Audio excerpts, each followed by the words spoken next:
और देखिए एक बड़ी खबर है, ईरान ने ओमान के साथ हॉर्मूज की डील स्थगित कर दी है। लगातार अमेरिका की धमकी के बाद यह फैसला लिया है यहां ईरान ने।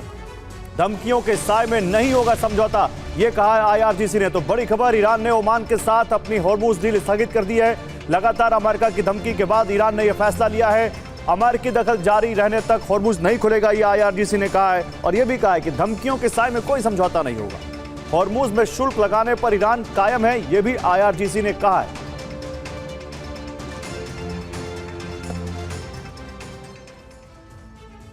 तो ईरान हॉर्मूज खोलने के लिए तैयार है। डोनाल्ड ट्रंप ने इसी ऐलान के साथ ईरान पर सबसे बड़ी स्ट्राइक टाल दी थी, लेकिन हॉर्मूज के हालात जस के तस है। ईरान से संकेत मिल रहे हैं कि अमेरिकी नाकाबंदी और आर्थिक प्रतिबंध हटने तक हॉर्मूज नहीं खुलेगा। दरअसल मुस्तफा समझ चुके हैं, ट्रंप के लिए हॉर्मूज नाक और साख का प्रश्न है। ऐसे में ईरानी सुप्रीम लीडर दुनिया के सबसे बड़े तेल चोक पॉइंट को खोलने के बदले अपनी हर शर्त पर ट्रंप के हस्ताक्षर चाहते हैं और इसमें टॉप पर शुल्क वसूलने की मांग है। सवाल है कि क्या ट्रंप ईरान की सभी शर्त को स्वीकार करेंगे या फिर ईरान के खिलाफ महाविनाश का एक नया चैप्टर खोलेंगे। आइए आपको इस रिपोर्ट में दिखाता हूं। ट्रंप ने ईरान को गुरुवार सुबह तक की मोहलत दी है। उन्होंने धमकी दी है कि अगर हॉर्मूज नहीं खोला तो संग्राम होगा। डोनाल्ड ट्रंप की इस धमकी के पीछे उनकी गन बोट डिप्लोमेसी को माना जा रहा है, जिसके जरिए वो हॉर्मूज में ईरान और ओमान के बीच समझौता चाहते हैं। ओमान ईरान के बीच वार्ता सकारात्मक माहौल में जारी है। हॉर्मूज में शिपिंग ट्रांसपोर्ट के लिए तंत्र बनाया जा रहा है।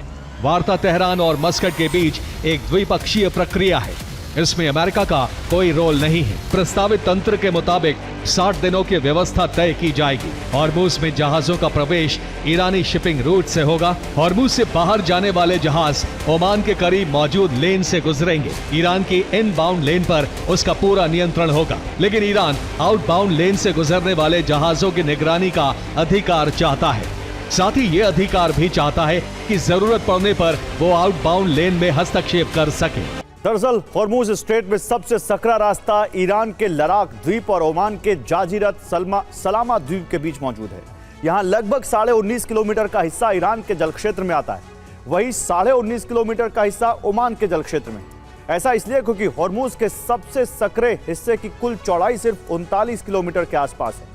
द्वीप के ठीक पास गहरे जहाज नहीं चलते, इसलिए इनबाउंड लेन और द्वीप के बीच 5 से 6 किलोमीटर का सुरक्षित फासला रखा जाता है, जिसे बफर जोन कहते हैं। ईरान को भी अपनी इनबाउंड लेन में इसका ध्यान रखना होगा, जिसके बाद करीब 3.7 किलोमीटर चौड़ी इनबाउंड लेन होगी। ठीक इसी तरह ओमान की तरफ भी जाजिरत सलामा द्वीप से पहले 5 से 6 किलोमीटर का एक बफर जोन होगा।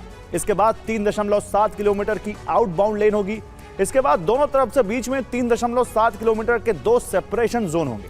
ईरान और ओमान के बीच मध्य रेखा 19.5 किलोमीटर पर है, जिसकी वजह से आउटबाउंड लेन ईरान के जल क्षेत्र वाले हिस्से के काफी करीब आ जाएगा। जब जहाज हॉर्मूज से बाहर आते वक्त उत्तर पूर्व की ओर मुड़ेंगे, तब वो ओमान के द्वीप से दूर जाने लगेंगे, क्योंकि जजीरत सलामा के उत्तर से आगे बढ़ते ही समुद्र की रेखा सीधी नहीं होगी।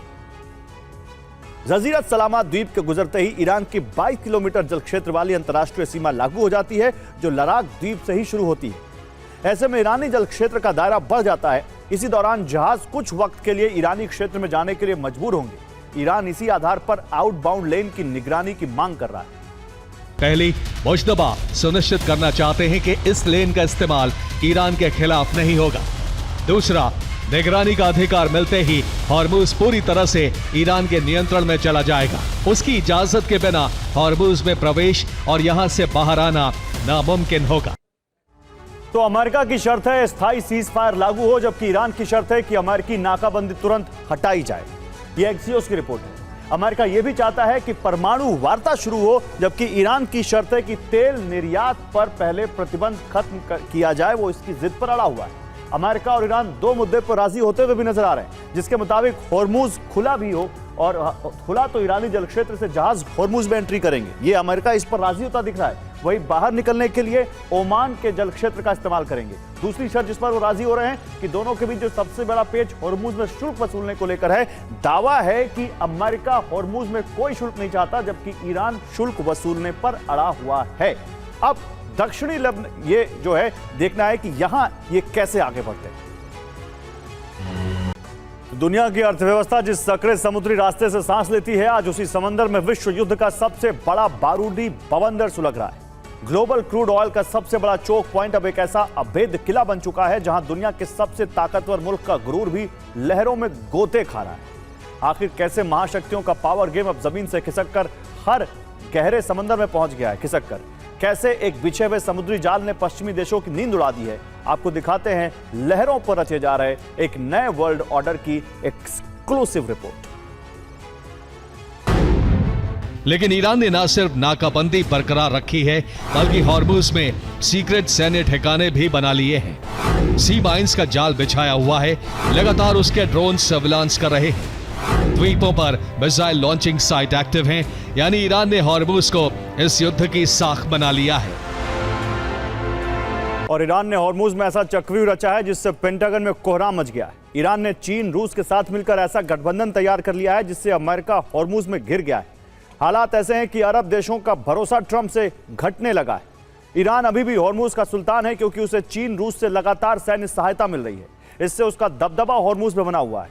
इससे अगले घेरे में चीन हावी है जिसे ईरान ने हॉर्मुज में ऑयल टैंकर के लिए फ्री एंट्री देने का ऐलान किया है। जबकि शैडो फ्लीट से पहले ही चीन तेल पहुंचता रहा है और अब फ्री एंट्री से तेल आसानी से पहुंचेगा। रूस भी हॉर्मुज में अमेरिका को घेरने के लिए तैयार है। इसके एवज में रूसी टैंकर को हॉर्मुज में फ्री एंट्री का ऐलान ईरान ने किया है, जबकि रूस ईरान को हथियार सप्लाई करेगा जिसके दम पर अमेरिका हॉर्मुज में फंसता दिख रहा है। ईरान ने 3 दांव एक साथ खेले हैं। पहले दांव में वो अरब देशों के तेल ठिकानों पर हमले रोक सकता है।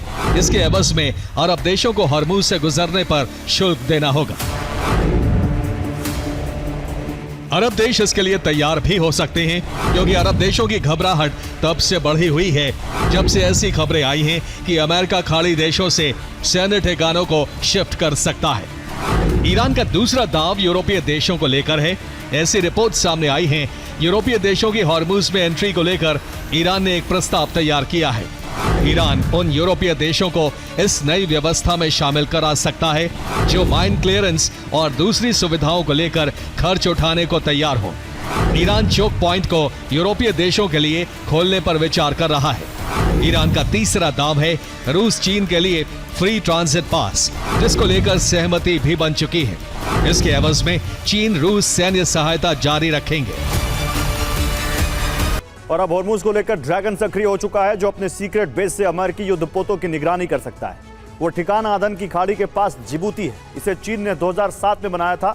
इसकी स्ट्रेट ऑफ हॉर्मुज से दूरी 2750 किलोमीटर है। जिबूती बेस पर PLA नेवी मरीन कॉर्प्स के 2000 सैनिक तैनात हैं। इस बेस पर 400 मीटर का रनवे भी बना हुआ है जहां से चीनी जेट उड़ान भर सकते हैं। इसके अलावा नेवल बेस पर 052 DL गाइडेड मिसाइल डिस्ट्रॉयर की तैनाती है। टाइप 054A फ्रिगेट भी वहां पर मौजूद है। टाइप 903A रिप्लेनिशमेंट शिप भी यहां लगाया गया है। इसके अलावा हेलीकॉप्टर सर्विलांस के लिए यहां पर मौजूद है। वायु रक्षा मिसाइल लगाई गई हैं। साथ ही HQ-16 surface to air missile भी लॉन्चिंग पैड पर हैं। YJ एंटी शिप मिसाइल युद्धपोत पर तैनात की गई हैं जिनसे वो हॉर्मुज में अमेरिका के युद्धपोतों पर हमला कर सकता है अगर ईरान संकट में फंसा तो। रॉयटर्स और अन्य अमेरिकी मीडिया रिपोर्ट्स के अनुसार इसकी पहली वजह है अमेरिका की सैन्य ताकत का कमजोर होना। युद्ध लंबा खींचने से अमेरिका के पास बैकअप प्लान नहीं है। दूसरी वजह है अरब देशों के लगाए अमेरिका के डिफेंस सिस्टम का ध्वस्त होना। ईरान ने सबसे पहले अमेरिकी एयर डिफेंस को ही टारगेट किया था। तीसरी वजह है लॉन्ग रेंज प्रिसिशन हथियारों का जखीरा खत्म होना। इसके प्रोडक्शन में ज्यादा वक्त लग सकता है।